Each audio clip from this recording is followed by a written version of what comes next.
दोस्तों, आज की कहानी है बहू मेरी बेटियों का भी हक है दूध का टीका करने का। दोस्तों, कहानी शुरू करने से पहले अगर हमारे चैनल को सब्सक्राइब नहीं किया हो तो कर लीजिए ताकि आपके पास पहुंचे हर रोज नया वीडियो। हेलो मम्मी, इस बार भाई दूज पर भैया को टीका करने में सहारनपुर आ रही हूँ। बच्चे भी बहुत उत्साहित थे त्योहार साथ में मनाने के लिए। विवाह के 20 सालों बाद पहली बार भाई को अपने हाथों से टीका लगाऊंगी। कितना इंतजार किया मैंने इस दिन का। पारुल खुशी से सेकती जा रही थी फोन पर।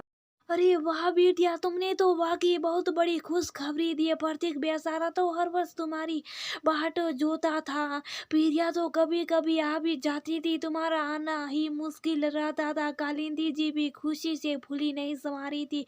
कालिंदी जी की दो बेटियां और एक बेटा। बड़ी बेटी पीरिया तो सहारनपुर में ही रहती थी। वो भाई दूज और राखी पर आ जाती थी, लेकिन छोटी बेटू पारुल की ससुराल रामपुर में थी। पति मुंबई में जॉब करते थे। इन त्योहारों पर पारुल को अपने सास ससुर के साथ ये त्योहार मनाना होता था। कालिंदी ने अपनी बेटियों को परिवार के साथ लेकर चलने के अंजे संस्कार दे रखे थे। इस बार पारुल के पति परमेश को ज्यादा दिनों की छुट्टी मिल गई थी और सास ससुर ने भी मायके जाने की इजाजत खुशी खुशी दे दी थी। तभी उसने ये खबर माँ को सुना दी थी। इकलौते बेटे प्रतीक की बहू दीपी बेहद उड़ स्वभाव की थी। लोकल मायका होने के कारण जब मत होता मायके चली जाती। भाई दूज और रक्षाबंधन पर मायके जाना तो मानो उसका जन्म सीधा दिखाता। पीरिया जब भी आती डीपी उसे नौरादर ही मिलती। पीरिया कभी कभी इस बात की शिकायत भी माँ से करती तो माँ कहती बेटा क्या उसे उसे ये बात तो उसे सब ये समझनी चाहिए माँ। अब जब तक उसे नहीं टोकोगी कब तक वो नहीं ना समझेगी। आप कुछ बोल तो दीजिए, नहीं समझती तो उनके मम्मी पापा से शिकायत कीजिए। पीरिया समझाती, लेकिन बेसीधी सरल स्वभाव वाली कालिंदी जी कुछ ना कह पाती। इस बार भी वही हुआ। पारुल और प्रिया घर आ चुकी थी। डीपी अपने कमरे में तैयार हो रही थी। खूब सज धज कर वो पायल सनकाती हुई बाहर आई और बोली मम्मी जी मैं मम्मी के पास जा रही हूँ। धीरज सुबह से कितनी बार फोन कर कर पूछ चुका है कि कब आ रही हो दीदी।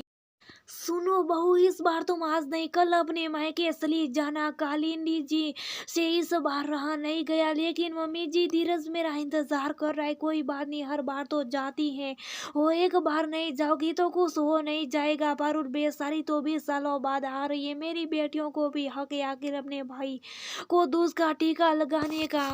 तो क्या हुआ मम्मी, मैं दोपहर तक आ जाऊंगी, तब तक दीदी लोग टीका लगाएगी। प्रतीक को डीपी ठुनकती हुई बोली मैं कह दिया तो कह दिया। कालिंदी जी सभी अपनी तेज आवाज पर हैरान थे और डीपी को तो मानो यकीन ही नहीं हो रहा था कि ये मेरी गहू साहब सासू माई। फिर थोड़ा नरम पड़ते हुए डीपी को समझाने लगी बेटा, इस घर की इकलौती बहू होने के ना तुम्हारा भी कुछ फर्ज बनता है ना। पारुल को देखो, वो अपनी जिम्मेदारियों के चलते कभी आ नहीं पाई। इस बार महा मुश्किलों से तो आ पाई है। उन दोनों की खातिर नहीं करोगी क्या? सोचो यही काम अगर धीरज की बहू करने लगी तो तुम्हें कैसा लगेगा।